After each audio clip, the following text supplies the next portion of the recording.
안녕하세요. 고품격 경제 팟캐스트 이렇다 제44회입니다. 저는 숭이가 아니고요. 네, 찬이쌤입니다. 네, 오늘 숭이 씨가 갑자기 아프셔갖고요. 우리 스튜디오 와 있는데 결석을 했어요. 그래서 우리가 저기 설날 때 한 주 쉬었잖아요. 그래서 사회자가 아프다고 해서 또 쉴 수가 없기 때문에 둘이서 오늘 녹음을 강행하기로 했습니다. 저는 찬이쌤이고요. 예, 유프로입니다. 유프로님 오셨습니다. 그래서 인사드린 대로 오늘은 유프로하고 잔이하고 둘이 진행합니다. 그래서 목소리가 좀 칙칙하더라도 이해해 주시고 이게 낭낭한 목소리가 하나 있어야 되는데 지금 그러게요. 우리가 지금 우리가 몇 달 전부터 좀 우리가 포맷을 좀 바꿨잖아요. 그렇죠. 예. 그래서 이제 슈퍼바이저님 오실 때하고 유프로님 오실 때, 알파조님 오실 때 이렇게 세 명이 돌아가면서 나오시고 찬이쌤인 저는 이제 고정으로 나오고 이렇게 이제 해왔죠. 그래서 뭐 이미 눈치채셨겠지만 이제 주제가 조금 특색을 갖춰서 이제 특화시켰습니다. 그래서 뭐 아시겠지만 슈퍼바이저님은 주로 기본소득을 주제로 계속 논의를 이어가시고 알파조님은 보통 한국 경제 현안을 다루죠. 금융, 뭐 재벌 이런 등의 이슈에 좀 초점을 맞추고 있고 오늘 나오신 이제 유프로님은 이제 세계 경제 구조 작년에 이제 오래 했고요. 올해 최근에는 이제 신자유주의 비판에 이제 초점을 맞춰서 지금 신자유주의가 지금 저물고 있지 않습니까? 이걸 이제 특화시켜서 이제 하고 계시고 그래서 오늘도 이제 유프로님과 함께 저하고 둘이서 신자유주의 비판의 연장해서 34회 1회차를 이제 진행하려고 합니다. 자, 그런 말이죠. 오늘 뭐 유프로님 오늘 주제는 이제 어떤 주제가 되죠? 예. 오늘 주제는 시장 실패란 무엇인가입니다. 시장 실패. 그러니까 흔히 신자유주의를 시장 근본주의라고 하잖아요. 네네. 경제가 시장 논리에 따라 기능하게 되면은 기본적으로 바람직한 결과를 낳게 된다. 이런 그 믿음 하에 그렇죠. 이제 신자유주의 이론이 구축되어 있는 거지 않습니까? 맞습니다. 예. 시장은 만능이라는 거죠. 그런 믿음이 맞는지 맞지 않는지 네. 한번 살펴보자는 의미에서 시장 실패란 무엇인가를 주제로 삼았습니다. 그럼 그 시장 실패를 이제 다루려면 시장이 뭔가부터 좀 해야 되지 않겠어요? 시장이 뭔가요? 예, 우리가 늘상 접하지만 네네. 이게 정의를 딱 하려고 하면 참 힘든데 그렇죠. 일단 시장은 우리가 알다시피 물건을 사고 파는 장소, 그렇죠. 마켓플레이스를 이제 의미하기도 하고요. 네네. 이제 경제학에서 시장 논리라고 할 때 시장이라는 것은 상업적 목적으로 상품과 서비스를 거래하는 제도 혹은 시스템, 절차라고 할 수 있을 것 같아요. 제도, 시스템, 절차 이렇게 이제 포괄적으로 말할 수 있다. 예, 이런 상업적 말씀이겠죠? 목적으로 자기가 이익이 되는 방향으로 음흠. 상품과 서비스를 거래하는 제도. 네네 맞습니다. 예. 그렇게 하면 이제 시장이 그렇게 정의가 되면 이제 따라서 연결시키면 이제 시장 논리에 따라서라고 하게 되면 이제 각 개인 혹은 기업이 자신에게 이익이 되도록 거래하도록 보장해주면 이렇게 이제 해석할 수 있겠죠? 그렇죠. 네. 예. 그럼 시장 근본주의라 그러면 각 개인 혹은 개별 기업이 자신의 이익을 위해서 거래하도록 보장해주면 전체 경제는 바람직하게 나간다. 이게 이제 시장 근본주의가 아닐까 이렇게 이제 생각이 드는데요. 예, 흔히 말하는 보이지 않는 손이 네, 아담 스미스. 이제 이거 비유죠. 네네. 그러니까 모두가 이기적으로 행동해도 보이지 않는 손에 의해서 사회적인으로 바람직한 결과를 낳는다는 거죠. 근데 보이지 않는 손이 사실 아담 스미스를 그런 의미로 안 썼잖아요. 우리가 한 6개월 전에 한번 했었죠. 아담 네네. 스미스에 예. 대해서. 제 생각에 아담 스미스는 보이지 않는 손은 의도하지 않았지만 이런 정도의 의미거든요. 맞아요. 어떤 한 섭리, 번밖에- 보이지 않는 섭리. 예, 한 번밖에 표현하지 않았던 건데요. 음. 뒤에 이제 시장주의자들이 확대 해석하고 또 경강부여로 갖다 붙인 점이 있죠. 맞아. 아담 스미스의 권위를 갖다 붙이는 거죠, 자기들이. 예. 뭐 그렇지만 이제 그 보이지 않는 손은 이제 굳어져 버린 것 같아요. 시장의 힘을 나타내는 메타포로 네. 거의 굳어져 버렸기 때문에 네, 맞습니다. 그럼 이제 시장 실패라 그러면 이제 어떻게 정의할 수 있을까요? 그거는 아까 이제 시장 논리에 따라서라고 했던 걸 정의했듯이 정의하면 될 것 같은데요. 네네. 시장 실패라는 것은 각각의 시장 참가자들이 자신에게 이익이 되는 방향으로 거래를 하도록 보장해 주었는데 그런데도 불구하고 경제 전체적으로는 바람직한 결과를 낳지 못하는 경우라고 할 수 있겠죠. 그러니까 시장 논리에 따라서 각자의 이익을 추구하도록 허용해 줬는데 예, 결과가 바람직스럽지 않게 나왔을 때 예. 이건 이제 시장의 실패 시장이 아니냐. 실패한 거죠. 예. 그럼 이제 일단 이렇게 도입부로 몇 가지 개념이 이제 정리가 됐네요. 시장 정리됐고 시장 논리 됐고 그렇죠. 시장 근본주의도 됐고 시장 실패. 예, 그죠? 따라서 이제 결국은 시장 실패라는 건 결국 이제 시장이 만능이라는 생각이 틀렸다는 얘기일 텐데 결국 그런 예. 사태가 나타나는 거죠. 그래서 이제 본격적으로 우리가 그러면 이제 시장 실패가 어떻게 일어나는지 한번 차근차근 짚어보는 게 좋을 것 같아요. 사실 뭐 유프로님도 우리 뭐 둘 다 우리 같은 과를 나왔지만 예. 경제 언론 교과서에 사실 시장 실패가 나오잖아요. 예. 나오죠. 예, 그러니까 예. 그 얘기는 결국 이제 주류 경제학에서도 인정하는 사항이다 이런 얘기인데요. 뭐 신자유주의자도 뭐 사실 인정하고요. 인정하지. 예, 그래서 먼저 않을 이제 수 없죠. 예, 예. 먼저 이제 주류 경제학에서 시장 실패를 어떻게 이제 주장하고 있는지 그것부터 이제 먼저 살펴보는 게 좋을 것 같아요.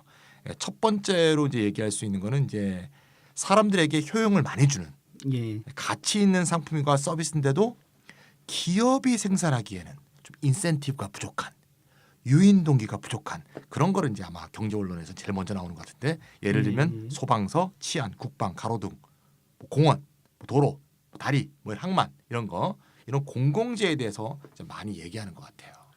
예. 이 공공재를 이 경제학적 용어거든요. 네, 경제학적 그러다 보니까 일상적인 용어가 헷갈릴 때가 있는 것 같아요. 그렇죠, 많이요. 공공재라고 하면 음. 공익성을 띠는 상품으로 생각하시기가 쉬운데 음흠. 물론 공공재는 공공성이 상당히 많은 상품과 서비스로 이루어져 있지만 그렇게 정의하면 안 그렇게 되죠. 정의할 수는 없죠. 네, 맞습니다. 경제학적으로는 이렇게 정의해야 될 것 같은데 혜택을 보는 사람이 원래 대가, 가격을 치러야 되는데 혜택을 보는 사람한테 그거를 치를 것을 요구하기 어려운지 이게 이제 공공재가 아닌가. 다시 말해서 대가를 지불하지 않고도 이용할 수 있다. 이런 거는 이제 경제학적으로는 공공재다 이렇게 얘기해야 될 것 같고요. 이거는 이제 경제학에 좀 어려운 말로 비배제성이라고 하죠. 예, 그 비배제성. 비배제성, 배제할 수 없다고 하는데 좀 말이 어렵죠. 좀 제가 예를 좀 좋을 것 같은데 예, 그렇죠. 거리에 예를 들면 가로등이 있어요. 그러면 이제 어떤 사람이 나는 밤에 가로등의 빛을 사용하겠다 그러고 돈을 치렀어. 그러면 그 사람은 사실 가로등 빛을 이용해야 되는데 사실 거리를 걷는 사람은 누구나 그 가로등의 빛을 이용할 수 있게 되죠. 예, 돈을 안 냈는데 말이죠. 예. 즉 사태가 결국 가로등의 빛의 혜택을 돈을 냈건 안 냈건 모두 그 혜택을 쓸 수 있기 때문에 결국 아무도 안 내게 되죠. 예, 그래서 비용을 지불할 의사가 있는 사람에게만 빛을 주고 지불할 의사가 없는 사람한테는 빛을 배제해야 되는데 그게 불가능하기 때문에 공공재는 비배제성을 갖는다 이렇게 이제 말하는 것 같아요. 예, 정확히 잘 설명하셨습니다. 네네. 하나 또 추가돼야 될 게 있죠. 네네. 비배제성과 거의 비슷하긴 한데 비경합성이라는 겁니다. 비경합성. 네. 내가 사과를 하나 먹어버리면 음흠. 다른 사람은 그 사과를 먹지 못하지 않습니까? 맞습니다. 예. 그런데 가로등의 혜택을 내가 받는다고 해서 음흠. 다른 사람이 못 받는 게 아니에요. 맞아요. 다른 사람이 받는다고 해서 또 내가 못 받는 건 아니거든요. 그래서 비배제성과 비경합성을 가지는 상품이다. 이렇게 시험에 나오죠. 맞아요. 그러면 좀 시장에서 참 기업이 그걸 제공할 의사가 참 안 생기죠. 당연히. 그렇죠. 뭐 또 다른 예를 들면 뭐 국방이나 치안도 있을 것 같아요. 뭐 예를 들면 일반 기업이 우리가 경찰을 하겠다. 그 내가 경찰 서비스를 줄 테니까 나한테 대가를 달라. 이렇게 하면 어떤 사람은 비용을 내겠지만 이런 사람도 있겠죠. 난 뭐 밤에 집에서 TV나 보는데 난 필요 없어. 이렇게 할 수 있거든요. 그렇죠. 예. 예, 예. 그렇다고 해서 비용을 낸 사람은 곤란해서 경찰 서비스를 제공할 수는 없잖아요. 얘가 딱 갈 때는 무슨 신호등 안 주고 제할 때만 주고 이렇게 할 수가 없지 않습니까? 그래서 결국 이런 공공재의 경우에는 사기업한테 맡겨서는 사회에 필요한 만큼의 생산을 기대할 수가 없게 되죠. 즉 시장 논리가 작동하지 않는다. 그래서 이제 국가가 이런 경우는 이제 기업한테 맡길 수가 없으니까 차라리 세금을 걷어서 국가나 지자체 같은 공공기관이 모든 사람한테 혜택이 가도록 하는 게 낫다 이렇게 이제 볼 수 있고요. 결국 시장이 제대로 기능할 수 없는 시장 실패의 대표적 사례라고 볼 수 있고 결국 그래서 정부가 개입한다 이렇게 볼 수 있겠습니다. 이제 이와 관련해서 많이 나오는 개념이 무임승차자 그렇죠. 이 문제라고 free rider. 합니다. 네. 예, 그렇죠. 이것도 시험에 잘 나오는데 결국 말이 그렇게 나가네요. 예나 생각나네요. 예. 예, 그런데 요즘에는 도로나 치안 심지어 국방까지도 사기업이 담당하기도 해요. 아, 그렇죠. 이라크 예. 전에 맞아요. 사기업 용병이 나가기도 하고요. 그렇죠, 그렇죠. 예. 그리고 치안을 예. 청원 경찰한테 맡긴다든지 아하. 하는 일이 이제 우리나라 사회에는 그렇게 많지 않은데 예. 이제 미국 같은 사회에서는 점점 그게 늘어나고 가능하거든요. 예, 예. 그러니까 요금을 책정하기 힘든데 기술적으로 요금을 책정할 수 있는 방안을 만들어낸다면은 이것도 사기업 기업이 운영할 수 있는 상품으로 바꿀 수가 있다라는 거죠. 그런데 이제 문제가 생기는 겁니다. 예를 들어서 이제 청원 경찰 그 활용하는 방식을 말씀드리면 부자들이 그렇게 하는 거지 않습니까? 맞습니다. 예. 부자들이 자기끼리만 모여 살면서 그렇죠. 이사 들어오는 사람들을 자기들이 통제해요. 맞아요. 주민 투표로. 아시아인이나 흑인들은 못 들어오게 하죠. 예, 그건 이제 세그리게이션이죠. 예, 세그리게이션. 그게 분리를 시켜 놓는 거죠. 그게 분리되니까 어떤 혜택을 받을 사람과 받지 않을 사람을 분리하기가 좋잖아요. 네네네. 그래서 이제 사기업의 청원 경찰들이 이제 치안을 담당하게 되는 거죠. 제가 예전에 캘리포니아 놀러 간 적이 있는데 거기 유명한 휴양지 말리부라고 있어요. 말리부. 예, 뭐 영어 발음으로 멜러부 이렇게 하는데요. 미국 분들은 거기 갔더니 어떤 길 있잖아요. 도로 앞에 딱 게시판이 써 있는 거야. 여기는 프라이빗 프로퍼티니까 그렇죠. 못 들어간다. 예. 도로까지 많이 다 산 보이죠. 거야. 예, 그렇죠. 그러니까 그 영역은 다 지네들 거죠. 예, 그래서 그 도로가 봉쇄되니까 그 앞에 있는 바다도 다 짓거더라고요. 그 바다로 접근할 방법이 없는 거야. 그러니까 이런 곳에는 자기들만 운영하는 사기업에게 이제 사서 경찰 서비스를 할 수 있게 되겠죠. 최근에 또 뭐 여기 문제가 네. 되는 게 네. 그렇게 되면은 시장 원리를 작동시키기 위해서 사회적으로 바람직하지 못한 그렇죠. 사회적 분할을 해버렸다라는 거죠. 예. 그럼 경제적으로는 효율적일지 모르지만 사회적으로는 갈등의 소지. 그렇죠. 대가가 크게 치러지는 크게 거죠. 치러지는 예, 거죠. 예. 마치 흑인 인권 운동이 벌어지기 전에 미국 상황 그런 상황으로 돌아갔다고 볼 수 있는 거죠. 돈으로 그렇게 하는 예. 거죠. 법으로 그렇게 하는 게 아니라 그러니까 이제. 이런 시장 실패는 좀 심각한 문제를 낳네요. 최근 우리나라에도 왜 민자도로 많잖아요. 민자도로. 예. 예, 그래서 도로가 사실 정부나 지자체가 깔아줘야 되는 건데 그렇죠? 민자 유치해서 도로를 까니까 이제 공공재로 여겨지는 것을 돈에 내지 않은 사람 혜택을 보지 못하게 하는 식으로 개발이 되는 거죠. 사실 우리나라에서 제일 황당한 게 사실 인천공항 도로잖아요. 그렇죠. 아니 예. 우회도로도 없는데 도로가 하나밖에 안 만들어 놓고 거기에 민자도로로 해서 돈 내라고 하니까 이런 식으로 해서 점점 사기업이 운영이 되는 방향으로 이렇게 바뀌고 있는 거죠. 그래서 이제 아까 좀 유프로님이 말했지만 이게 경제학적 시장 논리에 따라서는 맞을지 모르겠지만 이게 사회적으로 바람직한 것인가? 오히려 사회적으로 지불해야 되는 비용이 더 커질 수가 있다는 점. 요즘은 우리가 반드시 우리가 짚고 넘어가야 된다 이런 생각이 드네요. 예. 시장 원리를 작동시키기 위해서 사회적인 합의를 깨버리는 거죠. 안 되죠. 예, 이건 잘 신중히 검토해봐야 되는 문제입니다. 네. 또 어떤 사례가 있을까요, 유프로님? 또 우리가 시장 예. 실패는? 그 교과서에 나오는 사례들이라 뭐 경제학 공부하는 느낌인데요. 이것도 좀 해야 돼 우리가. 이게 두 해야 돼. 번째로 말할 수 있는 것은 이른바 외부성입니다. 네, 영어로 externality 이렇게 예, 얘기하죠. 예, 이제 외부성. 외부성이라는 것은 거래의 두 당사자가 경제적 거래를 했는데 그 거래의 효과가 거래 당사자들에게 한정되지 않고 외부에 영향을 미치는 경우를 말합니다. 참 그 학자들은 말이죠. 좀 제가 경제학자 저도 뭐 경제학 전공했지만 말을 어렵게 하는 재주가 있어요. 외부성, 알듯 말듯한데 좀 전에 정의도 내려주셨지만 좀 더 정의보다는 예를 들어서 설명해주면 아마 청취자들이 좀 이해를 좀 잘할 것 뭐 같아요. 대표적인 예죠. 상품을 생산하면서 공해를 발생시키는 공장을 생각해 볼 수 있는 거죠. 이제 이 공장은 생산 비용으로는 대체로 뭐 재료비, 인건비 이런 걸 부담하지만 공해 비용을 정확히 부담하지는 않습니다. 네네, 그 비용 부담하지 않죠. 그렇지만 사회적으로는 분명 공해로 인해서 환경을 다시 보존하기 위해서 비용을 지불해야 되는 문제가 있는 거죠. 또 예를 들어보면 이제 우리가 자가용을 가지고 다닌다 생각해 보죠. 맞습니다. 보통 비용이라면 뭘 생각하십니까? 뭐 휘발유나 경유, 기름값이죠, 그렇죠. 그렇지만 이제 매연을 계속 발생시킨단 말이죠. 여기에 대해서 따로 비용을 이렇게 생각하지가 않는다라는 거죠. 이제 이런 경우에는 환경 보호 비용을 상업적 거래 방식으로는 제대로 부과하는 것이 어려운 거죠. 그래서 이제 사회적으로 필요한 것보다 생산이나 소비가 많이 일어날 수가 있는 거죠. 그렇죠. 비용이 더 적게 계산되는 거죠. 사실은 적게 계산되는 사회적으로 거죠. 해야 될 비용들을 제가 다 부담해야 되는데 부담을 그렇죠. 안 하니까요. 예. 뭐 이런 경우에는 생산 공장이나 자가용 이용자에게 이미 실행되고 있는 건데 네네. 세금을 부과하고 그 세금으로 환경을 보존하는 것이 훨씬 낫다라는 거죠. 맞습니다. 물론 뭐 공해 발생량에 따라서 비용을 확실하게 부담시킬 수가 있다면 상업적 거래에 맡겨도 되겠죠. 네, 맞습니다. 그러니까 결국 이제 외부성이라는 게 비용이 거래 당사자가 활동하고 있는 시장 내부에서 해결이 돼야 되는데 예. 시장 내부에서 해결이 안 되고 비용이 시장 외부로 전가되면서 시장 내에서 문제가 해결이 안 되는 거죠. 예, 그 거래 범위를 벗어나는 거죠. 예, 예. 그러니까 결국 그래서 시장의 실패의 일종이다 이렇게 말할 수 있는 거고요. 이제 우리 유프로님이 예를 잘 들어주셨는데 보통 이렇게 외부성이라고 할 때는 이제 외부적으로 부정적인 사례, 부정적인 해가 발생하는 걸 이제 많이 얘기하는데 사실은 긍정적 외부성도 책에 나오잖아요. 예, 외부의 경제성, 예, 외부의 경제성이라고 그러죠. 외부의 경제성 좋죠. 예, 대표적으로 이제 책에는 이제 과수원 또 뭐야 꿀재배도 나오죠. 이런 것들 나오는데 예를 들면 이런 거죠. 이제 과수원은 이제 사과를 예를 들면 재배한다, 배를 재배한다, 돈을 벌죠. 양봉업은 이제 벌꿀을 모아서 이제 팝니다. 근데 각기 이제 별도로 하면서 자기들도 이제 비용 지출하겠죠. 근데 벌이 사과의 수분, 즉 사과의 열매 맺는 걸 도와주죠. 또는 거꾸로 벌은 사과꽃에서 꿀을 또 채취하죠.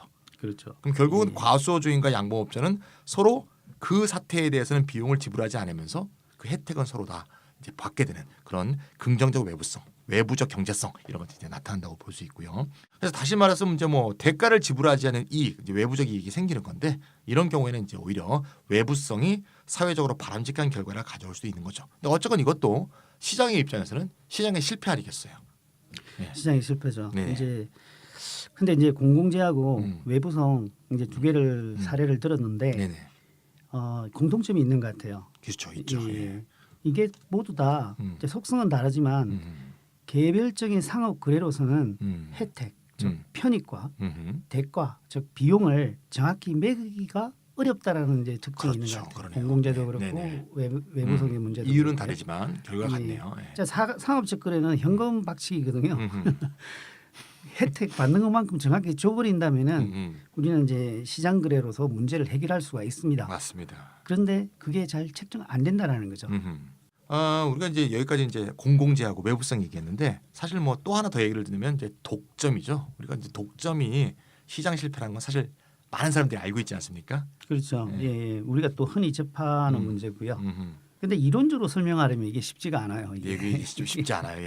예. 뭐 주류 경제학자는 사실 그 완전 경쟁 시장을 좋아하잖아요. 예, 많은 참가자가 사실 시장에 참가해서 완전 경쟁 시장으로 돌아갈 때 경제가 이상적인 상태에 도달할 수 있다 이렇게 이제 생각을 하죠. 그래서 이제 시장이 이제 정상적으로 작동하려면 경제에 많은 참가자가 필요한데 문제는 말이죠. 이렇게 많은 경제 참가자들이 시장에 참가하려면 어떤 가정이 필요해요. 어떤 가정인가 하면 기업의 규모가 작더라도 손해를 보지 않는다는 그런 가정이 필요해요. 사실 이 이론적으로 아주 중요한 과정입니다. 네네. 예, 이거 이 규모에 대한 수익 체감의 법칙이라고 이야기하는데 수익 체감의 법칙. 그렇게 말해도 또 전달하기가 쉽지가 않잖아요. 그 예를 좀 들어줘야 될 것 같아요. 예. 예를 들면 말이죠. 기업의 규모가 막 커져요. 기업의 규모가 커질 때 평균 생산 비용 또는 단위 생산 비용이 예, 커져야지만 기업 규모가 안 늘어난다는 얘기죠. 그렇죠. 예. 그래야 기업 숫자가 줄어들지 않으면서 예. 많은 기업이 계속적으로 경쟁을 하게 되는 완전 경쟁 시장이 보장이 되는 거죠. 네. 역으로 이제 기업 규모가 커지는데 평균 생산 비용이 줄어들면 다 키울 거 아니에요. 그렇죠. 점점 예. 더 키우려고 하죠. 한번 커진 기업은 계속 줄어들지 않죠. 생산 비용이 예. 적게 들기 때문에 네. 경쟁에서 이겨버리는 거죠. 예, 그러니까 기업 규모가 커지니까 당연히 시장 참여자는 줄어들게 되고 따라서 완전 경쟁 시장이 되려면 기업 규모가 커질수록 평균 생산 비용이 늘어난다는 가정이 성립을 해야 자기들이 이상적으로 생각하는 완전 경쟁 시장이 되는 거죠. 예, 조금 이게- 어려운 얘기지만 청취자님들 이해하셨죠? 예예. 이게 수학 체감의 법칙을 네네. 가정하지 않으면 이론적으로 음흠. 그 성립이 잘 안 돼요. 맞아요. 그래서 이렇게 억지로 네. 이렇게 하는데 이게 이제 농업 생산할 때 네네. 농업 생산 그 중농주의적인 전통에서 나온 거거든요. 음흠. 논밭이 넓이가 면적이 고정되어 있는 상태에서 아무리 비료를 많이 넣어도 그렇죠. 처음에는 소화기 많다가 수확이, 결국은 단위 수확이 소화기 떨어지죠. 체감하게 되거든요. 네네. 이제 그런 경우를 산업 부분에도 그대로 적용하고 있는데 거죠. 예. 사실 규모가 크면 비용이 계속 떨어지는 게 일반적입니다. 음흠. 이론과 현실이 안 맞는 것 중에 하나죠. 맞아요. 사실 말이죠. 그 뭐 규모가 커질수록 자본주의 생산에서 기업들이 평균 생산 단가가 자꾸 떨어지죠. 올라가지 않고. 예를 들어 자동차 공장을 생각해 보면 100만 대 생산하는 기업이 있고 1만 대 생산하는 기업이 있으면 누가 단위 생산비가 적겠어요. 100만 대죠. 당연히 100만 대 예, 생산하는 예. 기업이 단위 생산이 적죠. 예. 네, 이런 경우를 규모의 경제성이라고 하는데 그렇죠. 규모가 커질수록 우리가 예. 경제적이 되는 거죠. 그렇죠. 예. 규모가 커지고 음. 또 뭐 범주의 경제성이라는 말도 써요. 스케일 앤 스코프라 그러는데 여러 제품을 만들다 보면 네네. 또 생산 비용이 줄어드는 경향이 있습니다. 네네. 이런 경제성들이 나타나게 된다면은 이제 독점 기업이 자연스럽게 생겨버리는 거거든요. 맞습니다. 예. 그런데 이제 그 교과서에서는 이 부분을 인정을 합니다. 인정을 하는데 이런 규모의 경제성이 나타나는 경우를 정기 보급이나 수도 보급과 같은데 한정시키고 특별한 경우만 있거든요. 얘기하죠. 예, 한정시키고 있어요. 근데 그게 아니잖아요. 물론 그렇죠. 그래서 교과서에서는 정기 보급이나 수도 같은 것을 예로 들면서 이것은 자연스럽게 독점이 이루어진다 해서 자연 독점이라 부르고 이것은 국가에서 운용을 하는 게 낫다라고 평가를 내리죠. 그런데 일반 기업들도 우리가 계속 이야기 지금 하는 것처럼 규모가 크면 생산 비용이 단가가 떨어지는 거죠. 그러니까 이게 사실 주류 경제학이 사실 완전 경제 시장을 이상적인 것으로 해놓고 그 이상을 이제 뒷받침하기 위해서 규모가 커질수록 평균 생산 단가가 올라간다 이런 식의 잘못된 전제에 입각해 있기 때문에 사실 어떻게 보면 이론적으로 주류 경제학 자체가 사실 허약한 기반 위에 서 있다. 현실적인 근거가 사실 없다 이렇게 말할 수 있는 거잖아요. 그리고 사실 그걸 뒤집어서 얘기하면 현실에서는 독점이 너무나 자주 일어나는 거고 독점 과점은 아주 일상적인 일이기 때문에 독점 과점이 사실 시장의 실패라고 본다면 사실 시장 실패는 자본주의 시장에서는 일상적으로 일어나는 일이다. 이거 사실 이렇게 말할 수 있지 않겠어요? 예, 그게 이제 현실이죠. 네. 그렇지만 뭐 말씀하셨듯이 우리는 완전 경쟁 모델을 가지고 시장 실패를 이야기하는 그런 이론 체계를 지금 현재로서는 이게 극복하기가 쉽지는 않은 게 현실입니다. 그런데 문제는 여하튼 완전 경쟁 상황을 가정해서 만들어진 이상적인 시장 상황이 여전히 경제 이론과 정책에서 지배적인 기준이 되고 있는 게 사실입니다. 맞습니다. 예. 그게 교과서이고 고등학교, 대학교에서 가르치는 이론인 거죠. 맞아요. 그래서 솔직히 하나의 지배 담론이라고 할 수가 있는데요. 지배 담론. 이런 지배 담론을 대체하는 새로운 이론이 아직 개발되지 않고 있다라는 것이 문제입니다. 참 문제입니다, 진짜. 과거에 사실 이제 이 지배 담론인 이 주류 경제학, 신고전압화 경제학을 사실 격파할 수 있는 어떤 경제 이론들을 만들어갔어야 되는데 사실은 정치적 비판이라 그럴까? 사실 이데올로기적 비판으로 사실 대신했던 오랜 역사가 있죠. 그러다 보니까 사실 지금 새로운 경제학이 못 만들어졌는데 어쨌든 우리가 지금까지 이제 다룬 거는 이제 공공재, 외부성, 독점 이런 게 이제 대표적인 시장 실패의 사례라는 건데 우리가 앞서도 얘기했지만 요거는 이제 주류 경제학도 인정하는 교과서에도 나오는 그런 이제 세 가지 시장 실패의 경우가 되겠는데 사실 유프로님 그 뭐 주류 경제학이 인정하지 않는 시장 실패도 매우 많잖아요. 예, 그런 점에 대해서 좀 얘기를 하면 좋을 것 같은데요. 예, 그 이제 교과서에 아직 실지를 못하고 있는 그리고 기존에 실어놓은 내용과 충돌하기 때문에 충돌하죠. 설명을 잘 못하라는 게 있는데요. 조그맣게 한 챕터 만들어 놓고 잠깐 소개하고 넘어가죠. 넘어가는 거죠. 예, 그것을 살펴보려면 경제학 교과서에서 말하는 시장 실패의 반대말, 즉 시장 성공이 어떤 상황인지를 먼저 짚어볼 필요가 있어요. 좋네요. 예. 시장이 성공했다고 말하는 기준 자체를 안다면은 그것이 달성되지 않는 상황, 즉 시장 실패를 잘 파악할 수가 있을 거 아닙니까? 예. 조금은 이론적이기 때문에 뭐 그렇지만 최대한 간략히 설명을 해볼게요. 네네. 주류 경제학에서는 시장이 성공적으로 기능했을 때의 상황을 파레토 최적 혹은 파레토 효율성이라고 합니다. 네네. 파레토 최적. 예, 이 상태는 다른 사람에게 손해를 입히지 않고는 한 사람의 편익을 높일 수 없는 상태를 말합니다. 네. 그래서 이 상태를 가장 효율적이라고 하고 이것을 평가의 기준으로 삼는 거죠. 그런데 문제는 주류 경제학은 이렇게 효율성만 따진다는 거예요. 맞아요. 분배적인 공정성을 따지지 않습니다. 그런데 우리는 효율성이 달성한 상태가 사회적으로 바람직이지 않은 경우는 많이 찾아볼 수가 있거든요. 많죠. 예. 제가 하나 예를 들어볼게요. 빈부격차가 심한 사회에서 부자의 부를 줄이지 않고는 빈자의 부를 늘릴 수 없는 상황이 만들어졌다고 할 때 주류 경제학적인 관점에서는 이거 효율적인 상태입니다. 그렇죠. 다른 사람에게 손해를 입히지 않고 한 사람의 편익을 높일 수 없는 상태니까요. 없는 상태니까요. 그런데 여기서 부자의 부를 줄이면서 빈자의 부를 늘려버리면 음. 효율성이 깨지는 거예요. 그렇죠. 근데 그래서- 그래야 되잖아요, 근데. 네. 그래서 네. 효율성이라는 기준만으로 판단했을 때는 음흠. 상당한 문제를 발생시키는 근본적인 한계가 있다라는 네. 말씀을 드리고 싶습니다. 제가 그 대학 때 제일 못했던 점수가 제일 나쁘게 나온 과목이 미시경제학이거든요. 그때 이중구 선생이 가르쳤는데 유명하신 그 미시경제학이 사실 경제학의 핵심 아니에요. 근데 미시경제학을 보고 내가 참 공부하기 싫은 게 처음부터 끝까지 미분만 나오잖아요. 그렇죠. 그래서 편미분, 전미분 이러면서 그래서 미시라고 그렇죠. 그래서 미시라고 하죠. 예. 하고 하는 사람들 하는 있죠. 사람이 아니 그게 아니고 마이크로 미시잖아요. 예. 그래서 이제 결국 미분이라는 게 결국 이제 효율성이 알파와 오메가라는 얘기 아니에요. 그렇죠? 그렇죠. 예, 그래서 이게 예, 이제 예. 주류 경제의 결정적인 한계고 그 정보의 비대칭성을 연구해서 노벨상을 받았던 그 유명한 스티글리츠 교수가 이와 관련해서 명언을 남긴 게 있어요. 이런 명언을 남겼는데 공정성이 해결되지 않은 상태의 효율성은 가장 효율적으로 착취하는 상태다. 라는 이제 멋진 말을 남겼다고 해요. 그러니까 사실 효율성을 일변도로 생각하는 주류 경제학의 어떤 맹점을 잘 찝었다. 이렇게 예, 이제 볼 수 예, 예. 있겠죠. 그러니까 경제학의 효율성이란 효율적인 착취 상태라는 말인데요. 아 멋있죠. 뭐 비유가 멋있습니다. 예, 예. 어쨌든 예. 이것을 시장 성공의 지표로 본다면 에헤. 시장이 작동하고 있는데 예.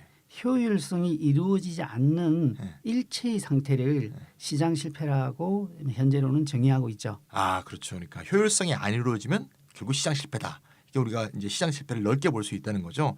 그래서 이제 요새 뭐 제일 많이 얘기되는 게 시장의 비합리성 아니겠어요? 예, 예. 시장이 비합리적이고 개인도 비합리적이다. 우리 왜 경제학 책 맨 앞에 보면 기본 전제가 개인이나 기업이 합리적으로 행동한다는 걸 전제로 해서 사실 경제학의 교과서가 시작되잖아요. 근데 우리가 지금까지 봤지만 사실 공공재 외부성 독점이라는 것은 왜 주류 경제학이 인정하나 하면 각자가 합리적으로 행동하는데도 불구하고 효율적 상태에 이르지 못했기 때문에 시장 실패라고 인정하는 거잖아요. 예, 예. 사실은 이제 요새 얘기되는 건 이제 정반대죠. 아예 아예. 사람들이 합리적이지가 않더라. 그래서 인간이 합리적이지 않다는 거죠. 그래서 이제 매일매일 뭐 스스로 발견하지 않습니까? 맞습니다. 그 이제 비헤이비어리즘, 이제 행동 경제학이라고 하는 건데. 예, 그래서 이제 예를 들면 이제 인간은 이제 시장에 대해서 비합리적으로 열광하기도 하고, 그래서 이제 버블 경제가 생기고, 그렇죠. 또는 비합리적으로 괜히 비관을 해갖고 말이 씨가 돼갖고 이제 일부러 소비를 위축시키는 그런 일들을 많이 하지 않습니까? 지금 현재 약간 그렇죠. 네, 사실 예. 그런 상황이죠. 예. 그래서 오히려 비관적으로 보니까 디플레이션이 더욱더 가속화되는 그런 가속화되고. 상황이 되는 거죠. 예. 이거 비합리적 행동이죠.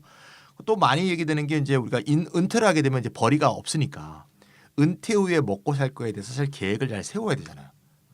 하지만 우리나라가 노인 빈곤율이 세계에서 1위인 게 예. 어떻게 보면은 사회 보장이 전혀 안 돼 있는 그런 것의 이제 결과인데 예. 그걸 개인의 합리성 문제하고 연관시키면 사실은 그렇게 합리적으로 행동하지 않는 거죠. 자식한테 다 예. 퍼부어주고 나는 뒤에 가서 거덜이 나는데도 그렇게 행동했다는 거죠. 사실은. 그래서 저축을 자발적으로 결국 하지 않은 상태인 거고. 그래서 그런 경우에는 시장에 맡겨두면 안 되는 거고. 그래서 이제 국민연금이라든가 다양한 사회보험이 이제 필요한 거 아니겠습니까? 그래서 결국 이제 인간이 이렇게 비합리적으로 행동한다는 것 자체가 이제 경제학의 기본 원칙을 흔드는 거니까 인간이 이렇게 비합리적 인간이 행동하는 시장은 결국 당연히 비합리적 시장이 될 수밖에 없다. 이렇게 이제 우리 요새 이제 많이 얘기하고 있죠.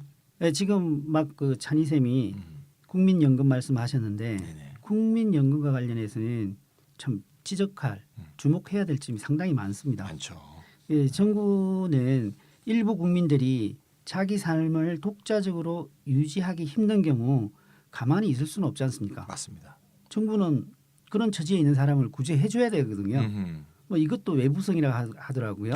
자신의 그렇죠. 가난이 자신의 일에 끝나지 않은 거죠. 그렇죠. 맞아요. 예, 예. 사회적인 파급 효과를 낳죠. 다 네 탓이다라고 하지만 우리 이웃이 또 정부가 가만히 있을 수는 없는 거지 않습니까? 네네. 그러면 안 되죠. 예. 그런데 이제 문제는 사람들은 정부가 도와줄 것이라는 걸 알고 여유가 있을 때 저축을 게을리할 수도 있는 거죠. 음흠. 근데 이게 이른바 도덕적 해이, 모럴 해저드 상황인데요. 그래서 일부 사람들은 정부가 구제를 하는데 반대합니다. 주로 자유주의자들이 많이 얘기하죠. 예. 구제를 해주니까 그거 믿고 저축을 안 하는 거 아니냐라는 거죠. 그런데 이런 도덕적 해이가 발생할 수가 있기 때문에 정부는 국민들이 여유가 있을 때 저축을 하도록 강제해야 된다는 거죠. 그게 국민연금이죠. 그게 국민연금인 거죠. 그런데 이제 미래의 대비라는 이런 측면에서 그 행동경제학의 설명이 이 부분을 잘 뒷받침해 줍니다. 행동경제학의 설명에 따르면 사람들은 먼 미래의 일을 생각할 때는 음흠. 아주 추상적으로 생각한대요. 음흠. 근데 가까운 미래의 일은 구체적으로 생각하거든요. 네, 맞아요. 이런 속성이 있기 때문에 개인적인 차원에서 미래에 대해서 대비하는 결정을 한다는 것은 상당히 힘든 거죠. 음흠. 그래서 정부가 개입해서 강제적으로 국민연금을 들도록 하는 이유가 이런 데 있는 거죠. 네. 네, 근데 말이죠. 우리나라 국민들이 이제 국민연금이 사실 이게 인간의 비합리성을 전제로 할 때 사실 꼭 필요한 사회보험 기능을 강제로 사실 하게 만드는 거 아니에요? 예. 사실 굉장히 좋은 건데 사실 많은 사람들이 국민연금을 사실 떨떠름하게 생각하잖아요. 세금 뜯기는 것처럼. 예. 그게 이제 사실 이번에 이제 우리가 이제 최순실 사태, 박근혜 사태에도 우리가 알았지만 삼성물산과 제일모직이 합병할 때 국민연금의 돈을 부정하게 사용했잖아요. 그렇죠. 예, 그리고 또 합병 전에는 싼 가격으로 삼성물산 주식을 팔아주고 합병 후에는 비싼 가격으로 합병된 회사의 주식을 사주는 사실 이거 천인공노할 범죄를 저지른 건데요. 사실은 국민 돈을 갖고 그래서 이제 국민연금을 더 믿지 못하게 된 것 같아요. 그래서 저는 이제 이게 이제 국가가 또 정부가 국민의 신뢰를 상실하면 얼마나 심각한 결과가 생기느냐. 꼭 필요한 사회보험인 국민연금을 불신하게 만들었잖아요. 국가가. 그렇죠? 예. 그게 난 진짜 천인공노할 범죄라고 생각하는데 이런 개인도 미래를 대비하지 못하고 정부도 신뢰를 못 받으면 사실 사회적으로 해결책이 없어서 파국이 올 수밖에 없는 거죠. 그런 의미에서 사실 정부와 국가의 건전성, 믿을 수 있는 정부가 생기는 거 이게 굉장히 중요하다 이런 생각을 하고 싶네요. 이 정부 개입을 음흠. 뒷받침해 주려고 하면 맞아요. 정부가 신뢰를 먼저 맞아요. 찾아야 될 것 같아요. 그지 같은 정부가 예. 그지 같은 개입만 하니까 개입 그러면 사람들이 싫어하는 거 아니겠어요. 예. 아 그리고 생각나는 게 하나 있는데 네. 그 시장이 실패하는 경우 국가가 개입하게 되는 사례들이 네. 가까운데 좀 많이 있는 것 같아요. 많죠. 예. 예, 그게 뭔가 하면 술, 담배 그리고 마약이 아닐까 하는 생각이 드는데요. 예. 흡연자나 저도 뭐 흡연자입니다. 예. 그리고 알코올 중독자 네. 그리고 뭐 마약 중독자들도 그게 좋지 않다라는 것은 다 알죠. 알고 있거든요. 예. 모르는 게 예. 아니죠. 예. 그런데 합리적 판단으로 억제하지 못하니까 음흠. 사회가 금연교육을 만들기도 하고 미성년자들에게는 술 판매를 못하도록 하고 그리고 마약 거래를 엄격히 단속하는 것 아닌가 생각합니다. 맞습니다. 인간이 합리적이라고 한다면 뭐 술, 담배, 마약도 다 시장권에 맡겨놓고 물론 뭐 그렇게 하는 나라도 있긴 하죠. 뭐 네덜란드처럼 뭐 마약이 합법화되어 있는 나라도 있긴 합니다만 마리화나 정도죠. 마리화나 정도. 예. 근데 뭐 LSD라든가 이렇게 하면 안 되겠죠. 네. 빌로뽕은 안 되죠. 안 됩니다. 절대 안 됩니다. 예.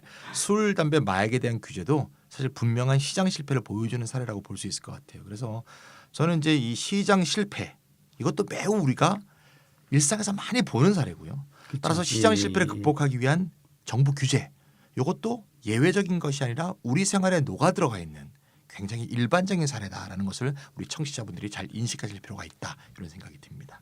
우리가 외부성 아까 설명이 좀 어렵다고 그랬는데 네네. 담배 생각하면 외부성이 확실히 생각이 잘 이해가 되는 것 같아요. 뭐가요? 간접 흡연. 이게 그러네요. 외부성이죠. 외부성. 예. 예, 피는 사람 자기만 피해를 보거나 행복해지는 게 아니라 제가 외부성의 피해자입니다. 예, 예. 외부성을 담배 효과라고 그렇게 말하면 더 나을 것 같아요. 끊으세요. 예. 참 비합리적이라고 하니까 못 끊는다 그랬지. 예. 예, 그러면 담배를 피게 되면 뭐 세금을 200만 원씩 막 때린다든가 이렇게 하면 강제 조치가 필요한가?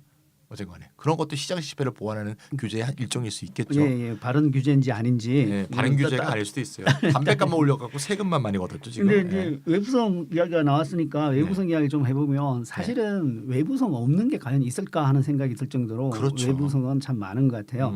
공해, 가수원과 양봉 이런 데 끝이는 게 아닌 것 같거든요. 네네. 이제 그와 관련해서는 최근 들어와서 금융위기가 금융 불안이 심화되면서 금융 부분에서의 외부성 이야기가 많이 나오고 있습니다. 그렇죠. 예, 그 돈을 빌려주고 빌리는 게 이제 금융이지 않습니까? 맞습니다. 근데 금융 거래가 실패하면 빌린 사람과 빌려준 사람만 손해 보는 데서 끝나는 게 아니에요. 아니죠. 경제의 기본 인프라라고 할 수 있는 금융 제도 전체가 흔들릴 수가 있거든요. 피해가 모든 전체 국민한테 확산될 수가 있는 거죠. 네네. 이것도 분명한 외부성입니다. 네, 완전 시스템 전체가 위기가 오는 예, 거죠. 이걸 시스템 위기라고 그러죠. 그래서 이제 시스템 외부성이라고 하는데 2008년 서브프라임으로 모기지. 인한 금융 공황 네. 위기 이후에 이 논의가 특히 많이 이루어지고 있습니다. 그래서 은행이 자기 자본 비율을 많이 높여서 만일의 사태에 대해서 잘 대비하게 하는데 이것도 사실은 많이 부족하죠. 맞아요. 바젤 2, 부족합니다. 바젤 3 하는 게 이런 건데요. 네네. 어쨌든 우리가 이제 시장 실패 사례를 사실 이제 이렇게 많이 알고 있죠, 사실. 그래서 많이 규제를 해서 시장 실패를 사전에 이제 예방하려고 하는데 너무나 많이 일어나니까 오히려 시장 실패 항목에는 안 나오는, 그죠? 늘 있는 일이니까 사실 지금 뭐 우리가 한진해운도 완전히 이제 최종적으로 파산이 됐는데 그러면 이제 한진해운과 채권자 금융권하고 문제가 아니고 거기 있는 노동자 3,000명이 다 해고돼서 실업자가 되지 않습니까? 예, 되는 엄청난 전반적인 외부성이죠. 문제는 엄청난 예. 외부성이 발생하죠. 또 이제 환경 문제 같은 것도 이제 규제의 필요성을 잘 말해주는 것인 것 같아요. 사실 개발 제한 구역이니 그린벨트니 이런 거 있지 않습니까? 사실 이거는 자유로운 시장 거래를 가로막는 사실 규제인데 근데 기업이나 개인의 활동이 환경에 가하는 비용을 상업적 방식으로 사실 측정할 수가 없잖아요. 예, 그렇죠? 그리고 또 문제는 음, 환경에 피해가 갔을 때 그 음. 피해가 당장 나타나는 게 아니에요. 아 그렇죠. 예. 시차를 두고 나타난다는 그러니까 말이죠. 미연에 방지하지 않으면 안 되죠. 미연에 예. 방지하면 안 되는 예, 거죠. 그렇죠. 나중에 그 뭐 다 뭐 깨지고 나서는 어떻게 복원이 안 되니까요. 또 뭐 식품 안전 기준 이런 것도 이제 시장 실패를 방지하는 대표적인 규제고요. 그렇죠. 예. 예. 또 소비자가 뭐 사실 매번 그 안전도를 고려해서 물건을 살 수는 없잖아요. 그래서 국가 차원에서 최소한의 식품 안전도를 결정해 두는 거 이런 것도 다 시장 실패를 말하자면 해결하기 위한 규제의 한 여러 가지 종류다 이렇게 볼 수 있을 것 같습니다. 예, 그 방금 예를 드신 것이 음, 그 정보의 문제, 음, 경제학 용어로 하면 또 어려운 말로 하면 정보의 문제, 불안정 정보의 문제라고 이야기합니다. 이제 거래의 당사자들도 거래 대상에 대해서 완전한 정보를 가지고 있지 못하거든요. 그렇죠. 이제 그 또 예를 들어 보면 이제 화재보험 있지 않습니까?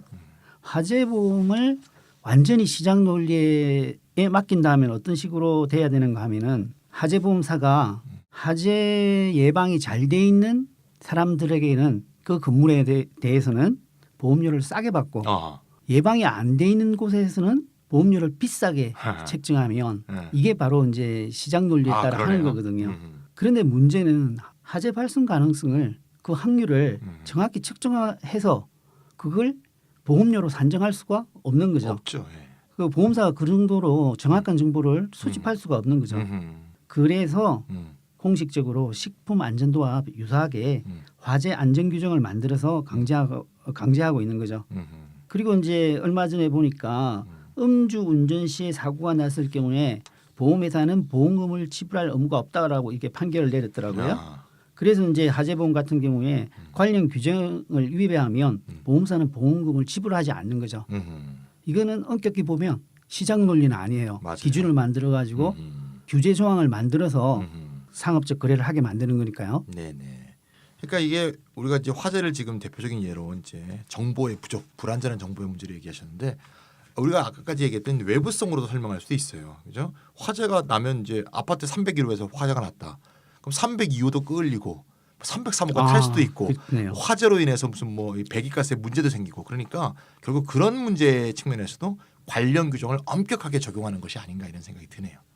예, 요즘 겨울이다 보니까 더 실감하게 되는데 맞아요. 예, 화재는 엄청난 외부성을 가지네요. 네네. 우리 시장이 대구에서도 큰 사고가 한번 났었고 그리고 목포인가요?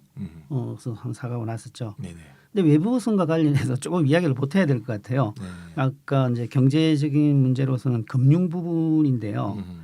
이 금융 부분은 외부성이 강합니다. 네. 그러니까 시스템 자체가 붕괴할 수가 있지 않습니까? 맞습니다. 예.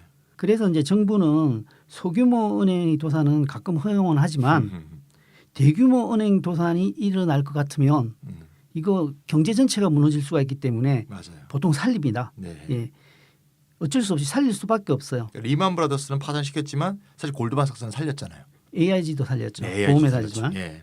이거는 시스템 위기로 번져버리면 뭐 도덕적 해이 이런 것보다 더 큰 문제가 되니까 정부로서는 개입하지 않을 수가 없는 거죠. 맞아요. 그러니까 이런 사항을 뭐 영어로 too big to fail 그 도산시키기는 너무 큰 네. 이제 이런 거죠. 그런데 여기서 또 다른 문제가 발생합니다. 경영을 무책임하게 만드는 그러한 부정적인 효과를 낳을 수가 있다라는 거죠. 당연하죠. 예, 더 말씀드리면 신자유시 시대에 들어와서 성과급 보너스 이걸 엄청나게 그 급여 체계에 도입했지 않습니까? 네네. 그래서 최고 경영자들에게 수익이 났을 때 엄청난 보수를 주었거든요. 그러니까 막 위험한 투자를 많이 했죠, 사실. 이제 그러다 보니까 아주 위험하게 경영을 하게 됩니다. 네네. 근데 왜 위험하게 경영하느냐? 음. 실패하면 정부가 구제를 해주거든요. 그렇죠. 이익 나면 대박이고 성과가 막책이고. 성공하면 대박이고 실패하면 네. 정부가 구제를 해주니까요. 원래 리스키할수록 진폭이 크지 않습니까? 그렇죠. 네. 예. 이게 대표적 도덕적 해이라고 네. 할 수 있는 거죠. 그러니까 아까 우리가 해지죠. 노년을 대비해서 저축하라는 모럴 해저드 같은 것보다는 이게 훨씬 큰 모럴 해저드죠. 근데 외부성이 전 시스템 전체에 미치는 외부성 그런 모럴 해저드니까요. 이제 이것도 하나의 시장 실패라고 할 수 있는 게 맞습니다. 성과에 대해서 보상한다는 시장 논리를 음. 과도하게 도입을 하게 되니까 음흠. 이런 모럴 해저드가 나타나게 된다는 거죠. 네, 그래서 이제 생긴 말이 이익은 개인적으로, 손실은 사회적으로. 그러니까 이익이 났을 때는 in my pocket, 네, 손실이 났을 때는 사회가 구제해줘 이런 식의 아주 무책임한 세금, 공적 자금을 네. 투여해야 되니까요. 그런 모럴 해저드가 지금 사실 신자유주의 이후에 우리가 지금 너무 많이 보고 있죠. 전 세계적으로 보고 있고 우리나라에서도 계속 보고 있고요. 그래서 이제 이 경제 인프라라고 할 수 있는 이 금융 부문에 있어서는 확실히 그 위험한 경영을 하지 않을 수 있는 하지 못하게 하는 그런 제어 장치를 꼭 둬야 된다. 그래서 그런 차원에서 이제 최고 경영자가 모험적 경영을 조장하는 급여 체계를 일단 바꿔야 돼요. 사실 신자유주의 이후 정말 경영자 월급이 경영자 성과급이 너무 늘었어 진짜 비교가 안 되죠. 그거 규제를 해야 되고 그래야 우리가 2008년도의 교훈을 잘 실천해서 그 교훈을 실현하는 게 아닌가 하는 생각이 듭니다. 이와 관련해서 또 규제가 필요한 것이 스탁 옵션입니다. 스탁 옵션이 이 직원들한테 자사 주식을 주고 이렇게 보너스를 주면 일을 잘할 것 같다. 이렇게 생각했지 않습니까? 그런데 이 주가를 올리는 단기적인 목적에만 골몰하게 되는 거죠. 네. 한 방 치고 나가버리는 거죠. 그래서 기업의 장기적인 운영을 가로막는 문제이기 때문에 스탁 옵션 문제도 심각한 비판을 받고 있거든요. 그거를 참 멋있는 말로 주주 중심 경영이다 이런 식으로 그렇죠. 사기쳤죠. 예. 그래서 참. CEO는 네. 대리인이기 때문에 자기한테 이익을 주지 않으면 회사에 기여하려고 하지 않을 것이다. 그래요. 그러니까 회사의 이익과 CEO의 이익을 일치시키기 위해서 주식을 주자. 이랬더니 단기적인 한 방으로 주가를 올리는 데만 경영을 그렇죠. 집중하게 되는 거죠. 네네. 이러다 보니까 장기적으로는 기업이 더 장래성을 상실하게 되는 일이 벌어지는 겁니다. 스톡옵션 지적도 잘하셨습니다. 예. 그와 관련해서 한국 경우에는 더 있죠. 예. 재벌 기업의 그 순환 출자를 좀 막아야 될 것 같아요. 그게 참 심각하죠. 예. 예. 이렇게 되면 사회적으로 위험합니다. 이게 엄청난 외부성이죠. 네네. 한 기업이 도산해 버리면 그 계열, 그 재벌 그룹 전체가 위험해지는. 예전에 박상인 교수가 나와서 이야기했던 게 이런 거죠. 이게 통뼈죠, 통뼈. 니들이 우리 한 기업 망하게 하면 다 망하는데 우리 경제가 망하는데 그러니까 한국 경제를 볼모로 잡고 있는 거죠, 사실. 예, 조그마한 이제 지분을 갖고. 사실 우리가 이제 여기까지 얘기를 좀 종합을 하면 이제 사실 우리가 시장의 실패가 오늘 이제 주제인데 결국 시장의 실패가 이렇게 엄청나게 만연해 있다는 것은 결국 규제의 필요성 설명해 주는 그런 대표적인 논거라고 볼 수 있는데 보통 우리 국민들이 이제 정부의 규제다, 강제 규정이다, 제한이다 이러면 맹목적으로 좀 안 좋아하잖아요. 그렇죠. 굉장히 싫어하죠. 그래서 이게 제가 아까도 말씀드렸지만 정부가 너무 거지 같았기 때문에 그런 느낌이 더 들었을 것 같아요. 근데 이제 정부가 거지 같다는 그런 문제를 이제 배제하고 정부의 규제 조치, 제한 조치야말로 사실 시장 실패를 보완하는 중요한 의미가 있다는 거. 이 점을 우리가 오늘 방송에서 제일 강조하고 싶은 거고요. 시장 만능주의에 빠져 있으면 이제 시장을 맹신하게 되지 않습니까? 그러면 정부의 개입이 최소화되어야 경제도 잘 돌아가고 세상도 더 좋아진다는 그런 착각을 하게 되는 거죠.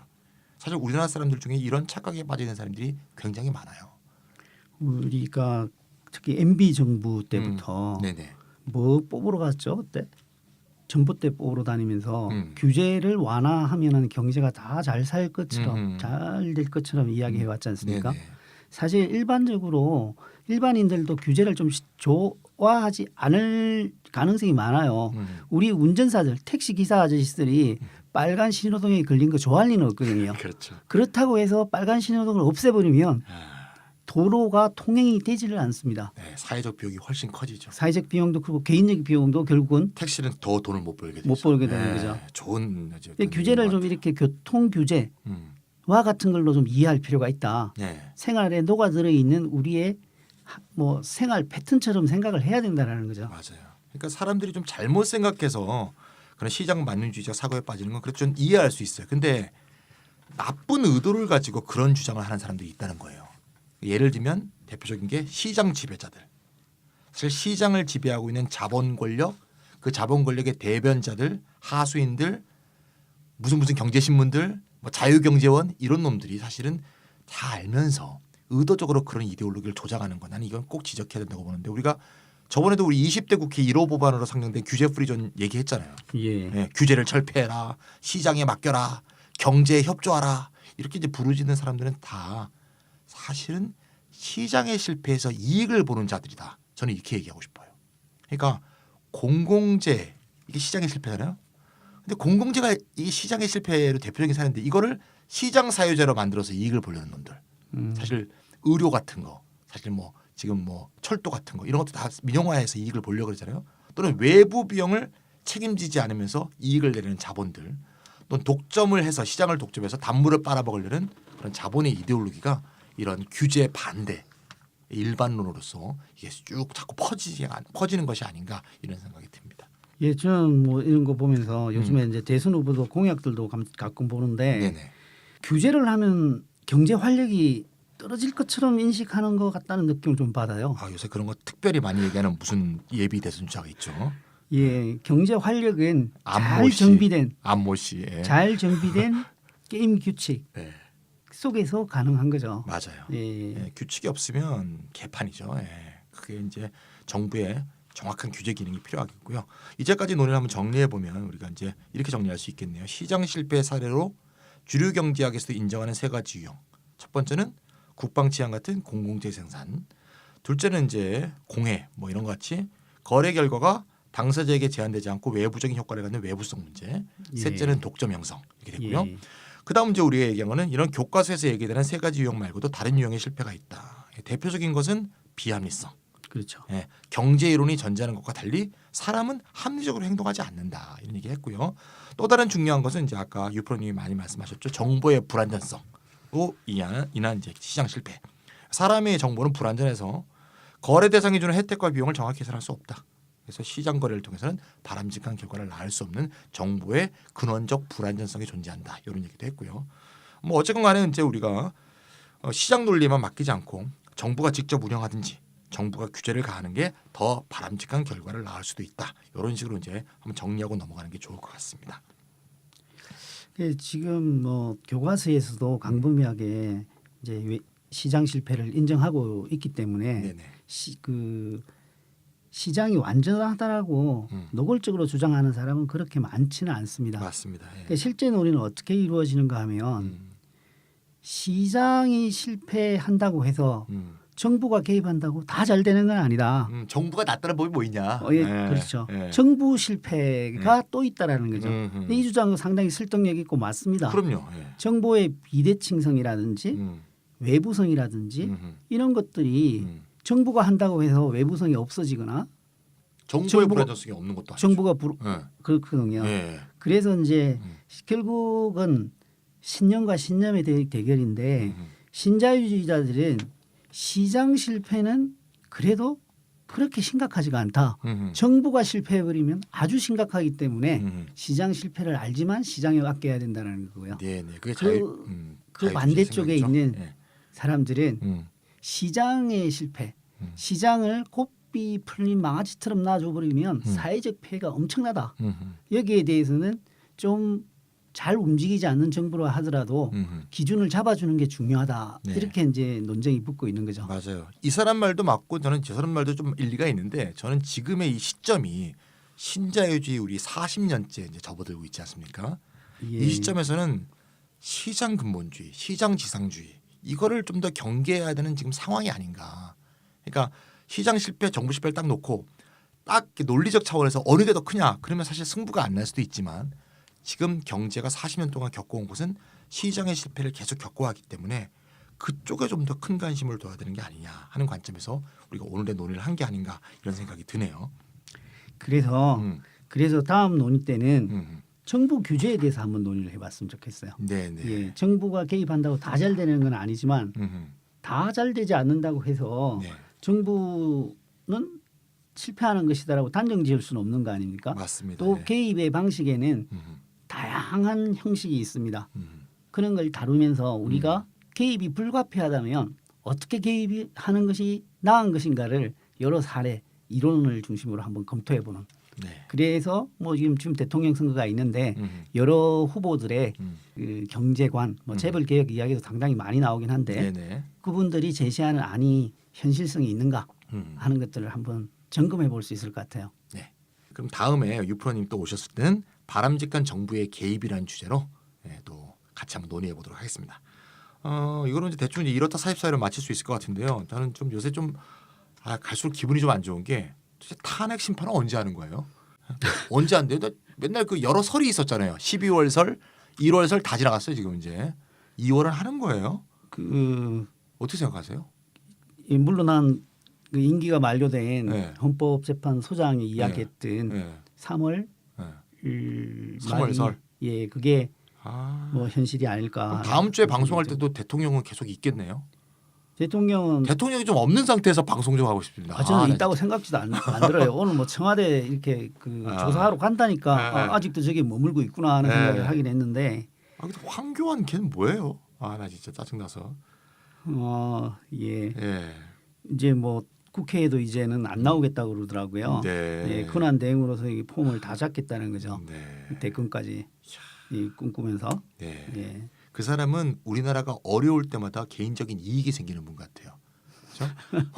뭐가 문제가 생길 때마다 항상 황교안이 계속 이렇게 뜨는 이런 상황으로 되고 있는 것 같아요. 이번에 그 반기문 전 유엔 사무총장이 이제 무능함을 그대로 드러내다가 이제 나갔지 않습니까? 20일 만에 손 털었죠. 예, 네. 손 털었죠. 네. 그것 때문에 네. 황교안 씨가 상당히 탄력을 받는 느낌이에요. 그러니까요. 예. 네. 나쁜 일이 생길 때마다 탄력을 받는 것 같아요. 좀 반기문 씨가 좀 더 오래 버텨줬어야 되는데 너무 빨리 나가 떨어진 것 같았어요. 그게 좀 아쉬운 면도 있어요. 좀 더 국민들이 좀 더 정신을 좀 바짝 차려야 되지 않을까 하는 생각이 듭니다. 그래서 우리도 이제 이렇다도 그 국민들이 정신을 바짝 차리는데 좀 기여를 해야 될 것 같아요. 네, 그래서 알겠습니다. 아까 말씀드렸지만 공약들을 찬찬히 한번 검토해보고 신뢰할 수 있는지 네. 없는지 네. 판단하는데 이렇다가 좀 기여를 해야 됐다고 생각합니다. 네, 알겠습니다. 이것으로 오늘 숭이님이 없는 상태에서 진행한 이렇다 44회를 마치도록 하겠습니다. 다음 주에 만나 뵙겠습니다. 예, 다음에 뵙겠습니다.